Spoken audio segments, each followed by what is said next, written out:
Right now at 10, vaccine number discrepancy. Local health officials say if you were vaccinated in a state you don't live in, the numbers can get a little confusing.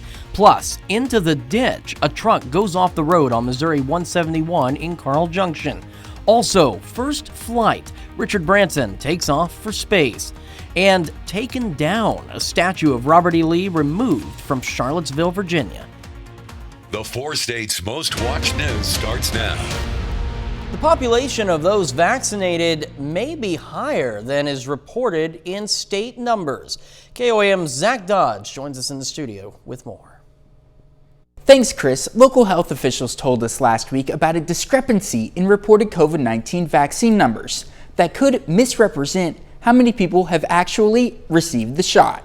As Southeast Kansas faces the threat of the highly contagious Delta variant, Cherokee County works to get more shots into arms. Especially because we know that it's not just isolated to our county or a couple of counties, it's a regional thing. And in our area, the hospitals are regional as well. Hospitals like Ascension Via Christi are seeing more in younger patients because of COVID, with all health officials pushing to get the vaccine hesitant to get the shot. I urge you to reconsider and become vaccinated. But when it comes to getting vaccines, it's a regional thing as well. Let's take me, for example. I live in Jasper County, Missouri, but work in Kansas and was vaccinated here in Cherokee County. So I show up in Cherokee County's numbers and not in Jasper County's. And it works the same way if you flip the states. Vaccinations that are administered out of state do not get reported back to the Kansas Department of Health and Environment. Both the Kansas Department of Health and the Missouri Department of Health state that on their websites. So what's the impact? KDHE currently shows that 309 out of every 100 people in Cherokee County have had at least one dose. That's 5,288 out of the county's 20,000 population. But when you look at the vaccination rate, it's low compared to what the actual number really is. It does affect the numbers, but I don't think it affects them that negatively at this time anyway. And officials say that's the main impact the discrepancy has, is in the numbers, because when it comes to their daily work, they have ways around it. We can call that health department and be able to share that information so that the patient or client can get that in, because that's usually what the issue is they need the information, right? Because they may be planning something and need to prove that they were vaccinated. The infection prevention director at Ascension Via Christi also suggests letting your local health department know if you were vaccinated in another state. That could save some time and confusion in the long run, especially if you come into close contact with someone who tests positive. Then the health department would already know that you're vaccinated and that you don't have to be quarantined. All right, Zach, thank you. Well, one person is injured after a truck crashes into a utility pole on Missouri 171 near Carl Junction. The Missouri State Highway Patrol says a truck driven by 22-year-old Caden Presley of Joplin was heading southbound on 171 and went around the curve near Ivy Road when the driver lost control, left the road, and struck the utility pole. The driver was transported to Freeman Hospital for his injuries. Tyson Foods has expanded a nationwide recall on some chicken products over possible bacterial contamination. The company recalled more than 450,000 pounds of chicken over concerns that some ready-to-eat products could have listeria contamination. The products were produced at their Missouri plant from December 26, 2020 to April 13th of this year. Institutions like nursing homes, hospitals, schools, and defense locations are affected, as well as stores like Walmart, Wegmans, and H-E-B. The total recall now sits at about 9 million pounds of Tyson products. For the full list, you can see that on the USDA's Food Safety and Inspection Service website. Few scattered spotty showers out there. Nick Kelly joining us with what the future holds. Well, we're going to back off on the rain chances for a day or two, Chris, but the rain chances that we did see today, along with partly mostly cloudy skies, definitely had an impact on temperatures. Even though it looks quiet now, let me slide on the numbers from Joplin Regional. Anytime in mid-July, if we can get a high of 78, we better salvage it and enjoy it before we see the thermometer kick back up. But it was nice to see that number after we started out at 64 this morning. I really don't have much left on the radar network. Any showers that we had to start the evening out have pretty much fallen apart. So we're going to hold on to partly to mostly cloudy skies while the backside of our last storm system continues its slow trek off toward the east. As far as temperatures go, we're in the upper 60s to lower 70s at the top of the 10 o'clock hour. And from here, I think it's going to be just a very slow drop back to about 64 in many locations. You can see how some of our western counties might drop back into the lower 60s, but we're looking okay tomorrow with highs near 80, maybe a stray shower or storm, but I think overall most of us are dry tomorrow. We'll break down the rest of the week here in a bit, Chris. All right, Nick, thank you. In Nation Watch tonight, space tourism moved closer to reality as billionaire Richard Branson and his Virgin Galactic rocket ship traveled to the edge of space on Sunday. CBS News' Mark Strassman is at the Spaceport America in Truth or Consequences, New Mexico, with the story. Welcome to Space Unity 22. This is the moment Sir Richard Branson took one giant leap into the space tourism business. During this test flight, Virgin Galactic rocketed its spaceplane Unity into the final frontier, and Branson became the first person to blast off in his own spaceship. He beats Amazon's Jeff Bezos and Blue Origin into space by just 9 days. A complete experience of a lifetime. Virgin Galactic's mothership carried Unity to about 45,000 feet. Release, release, release. Then the spaceplane dropped, rocketing up at Mach 3, more than 3 times the speed of sound, until it reached the edge of space. During several minutes of weightlessness, Branson and everyone aboard reached a peak altitude of about 53 miles over the New Mexico desert. This test flight was a marketing bonanza for Virgin Galactic. It hopes to start taking paying customers on space joyrides starting next year. Main gear touchdown. When Unity touched down, the British billionaire got what he has chased for nearly 20 years, his astronaut wings. The whole thing was just magical. The mission statement that I wrote inside my spacesuit was to turn the dream of space travel into a reality for my grandchildren who are here, for your grandchildren, and for many people who are alive today, for everybody. Branson never stops promoting. His latest is a sweepstakes drawing for charity, 2 seats on a future flight to the edge of space. Mark Strassman, CBS News, Truth or Consequences, New Mexico.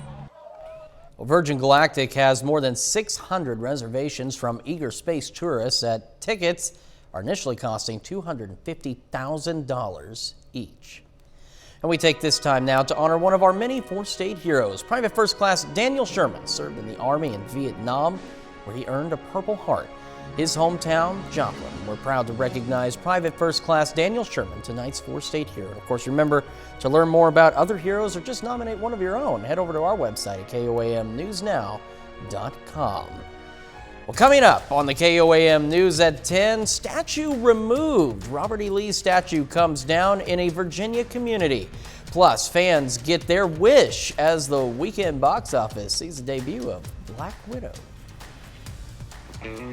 LRTC.com. Saturday brought sweeping changes to the landscape of Charlottesville, Virginia. Local officials removed 3 statues, including those of 2 Confederate generals, seen by many as symbols of racism in America. CBS's Christina Ruffini is following the latest from Washington.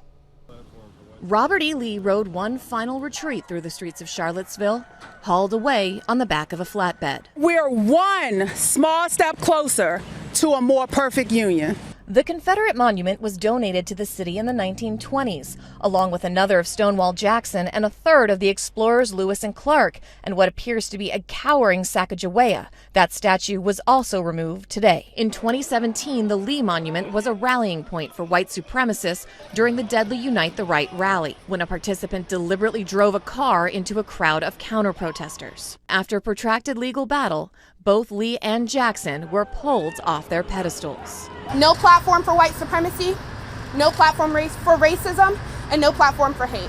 Now, the Southern Poverty Law Center says there's still about 700 monuments and statues to the Confederacy across the country, and that includes some at the U.S. Capitol behind me. Now, last week, the House of Representatives passed a resolution to have them removed, but that bill has yet to make it to the Senate.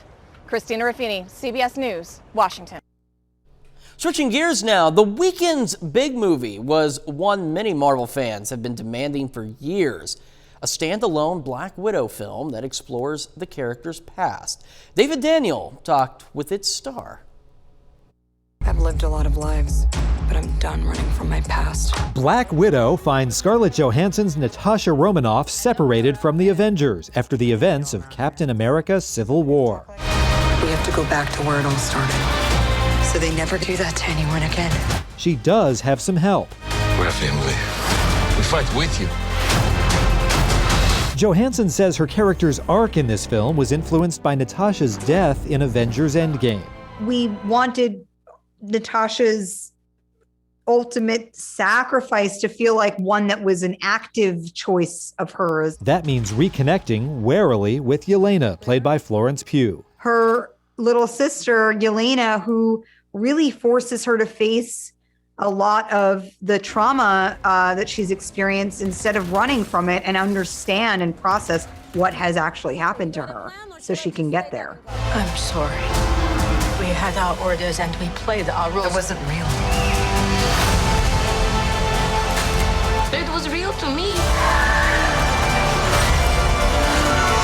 To me, you were everything. You know, it was important that this journey was one of self-forgiveness for Natasha. At some point, we all have to choose between what the world wants you to be and who you are. In Hollywood, I'm David Daniel. Later on the KOAM News at 10, something you've probably come to love. Well, this is some Little League Baseball. That's always exciting.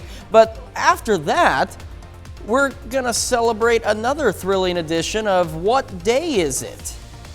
But first, we'll be tracking at least a few dry days to savor before more rain chances try to line up. Forecast up next. Brave the calm.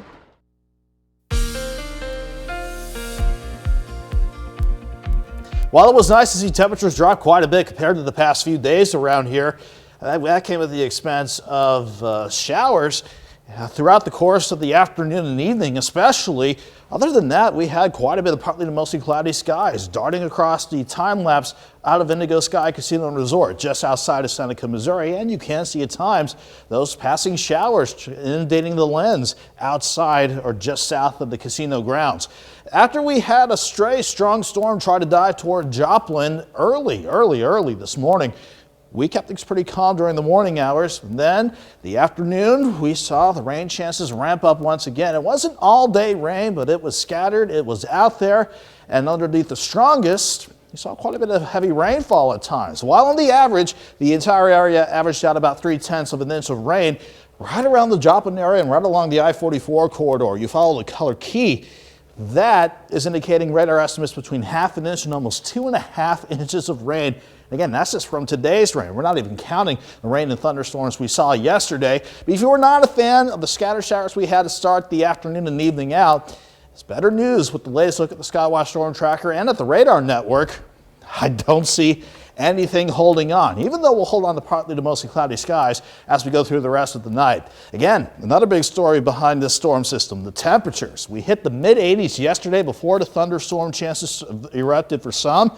Mid-60s this morning and mid to upper 70s this afternoon. That is a rare feat for the middle of July, and we're going to enjoy another day with below normal temperatures tomorrow before some of that summer heat tries to roll back in. We're quiet in Joplin in the meantime, 68 right now with the humidity kind of high at 87%. Most of us are in the upper 60s to near 70 right now at 10:18. But even though we have mostly cloudy skies in place to take us into the overnight, this light north breeze of 5 to 10 means we'll do a little bit more dropping in terms of the thermometer. We'll drop back into the lower to middle 60s overnight before we hit sunrise. At least we weren't alone dealing with our scattered rain chances today. More prevalent, of course, around the St. Louis area, working toward the Ohio River Valley on the backside of our last storm system. Thankfully, we got high pressure to keep us dry for a few days overall before we see this next front to the northwest try to come our way, but not until we hit the end of the week. That is when this upper low near Edmonton will bring that front our way. But as long as we keep this jet to the south and west for the next day or so, we'll enjoy pretty nice temperatures again. Hard to come by for mid-July standards. Case in point, dropping back lower to middle 60s for your Monday morning. Mostly cloudy skies. We're dry to start the morning out. But a weak wave along the jet stream, even though we'll turn partly sunny during the afternoon, it could try to bring a random shower or storm for a few spots tomorrow. I still think most of us will be dry though. 64 in the morning, 74 by noon, and a high of 80. That is looking pretty good as we get back to work tomorrow. By Monday night and Tuesday morning, the skies clear out. Mostly clear to start Tuesday morning out, but that southerly breeze kicks back into action. Future Track's right about a few things. It's right about the southerly wind heating us back up and the mostly sunny skies, but I think it's overdoing temperatures a little bit. So let me show you where I think we're going on the 7-day forecast. I'm thinking 87 on Tuesday. Quite warm, but still not too bad. But we'll have to go back to 91 on Wednesday, and we'll stay in the upper 80s to lower 90s through the coming weekend, Chris, and especially Thursday, Friday, into the weekend. That's when that next system up north will try to bring those rain chances back into play. Something of a bit of a wet forecast, but it's kind of that time of year, isn't it? Yeah, but usually this time of the year, we're sweltering in the heat, but 80 tomorrow? That's hard to come by. We better enjoy it. Yeah, absolutely. Nick, thank you so much. Jacob Leonard joining us here now with sports. The Joplin Outlaws at home tonight facing Jeff City. Chris, the Outlaws aiming for their first win of the second half of the season. We're going to talk about that. Plus, Webb City and Joplin square off for a Little League District Championship. Those highlights and more after the break.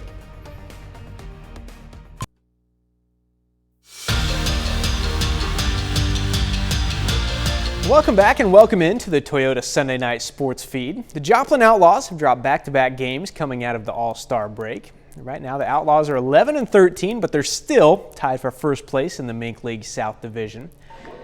Now tonight Joplin back home against Jeff City, looking to rebound and pick up their first win of the second half. And Jeff City gets their first two runners on, but Cale McAllister, Webb City product, current Missouri Southern line, gets out of the jam with two strikeouts in this flyout. McAllister gets the win, goes 5 innings, gave up just 2 runs, and the Outlaws get the first run of the game in the bottom of the second. Jeb Jenkins finds grass out in center. He goes 3 for 4 tonight. Joplin finishes it off this evening, beating Jeff City 6-4. Tonight is championship night at the Missouri Little League District 2 tournament in Webb City. Webb City is the #1 seed in the bracket and is looking to return to state tonight, facing the Joplin American All-Stars. And Joplin aims for a little revenge after falling to Webb City in the semifinals on Saturday. Webb City wastes no time. Talon Haslip, the leadoff man. Deep to left, solo homer. Home team on the board first. Moments later, Mason Young shoots one back up the middle. Brady Holland comes in to score. Webb City jumps on Joplin early. We're still in the first. Connor Hood bounces it into center. 2 more score. Webb City gets 10 in the first inning, and now they're going to state. Webb City wins the district title over Joplin 10-0. Now in the major leagues, the Royals and Cardinals both scheduled to play today, but both of them got rained out. Kansas City, game postponed against Cleveland and moved to September 20th as part of a doubleheader. As for the Cardinals, they were scheduled to play their final game before the All-Star break against the Cubs today. That one also postponed and also rescheduled as part of a doubleheader on September 24th. Now that brings us to our one and only stop here on the Toyota Sunday Night Sports Feed. When we come back, tonight's Game 3 of the NBA Finals, plus history for Novak Djokovic at Wimbledon. We'll have that and more when we come back. Out for families' vision needs. Saturday night was the third installment of the Conor McGregor-Dustin Poirier rivalry at UFC 264. Poirier won the fight with a TKO after a doctor's stoppage after the first round. Now, McGregor suffered a lower leg injury in the final seconds of the first round last night. Later, that injury was confirmed to be a broken tibia. Now, Poirier has won 2 of 3 against McGregor and has earned a shot at Charles Oliveira for the UFC lightweight title. Here's a bit of what he had to say after last night's win. You never want to get a win that way, but what happened was a result of checking a kick. You know, I'm more than sure of it. He got what he had coming to him, man. Karma's a mirror. I doubled down on myself after beating him in January when they offered me a title shot. You know, I doubled down on myself and it paid off. You'll see him on the ground still saying some real bad stuff. But even that stuff being said, I don't wish, serious harm like that on nobody. The guy's got kids. I want him to go home safe to his family. UFC President Dana White says after Poirier gets a shot at the lightweight title and McGregor recovers from his injury, the plan is for the two men to return to the cage and fight for the 4th time. Now tonight is Game 3 of the NBA Finals. That's a big one. Phoenix tries to take a 3-0 series lead while Milwaukee tries to get a win at home and get back in the series. Now this one is final. Big win for Milwaukee. They win at 120-100. Giannis gets 41 points and 13 rebounds. Well, Novak Djokovic has a chance to make history today in the Wimbledon finals. Djokovic faces Matteo Berrettini in the championship today, aiming for his 20th Grand Slam title.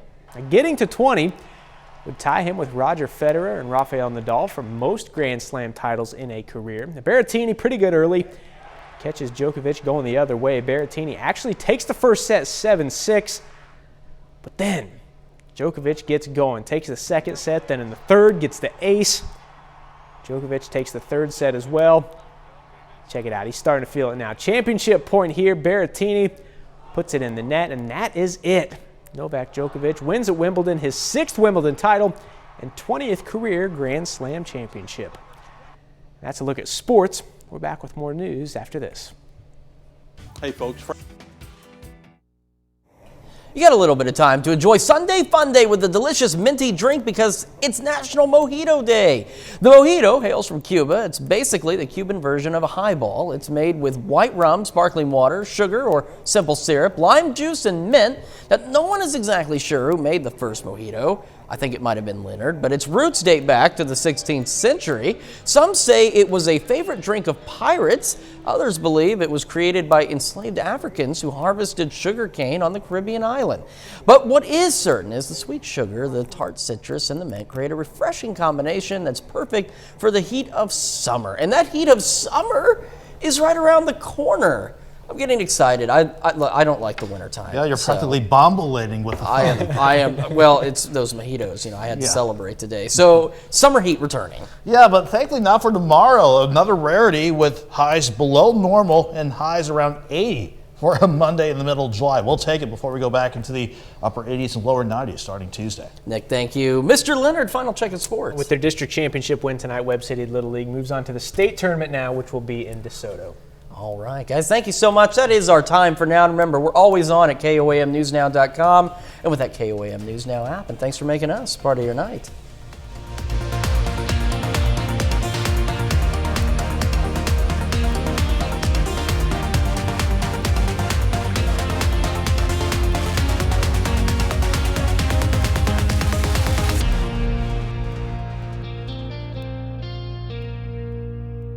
Salon service is provided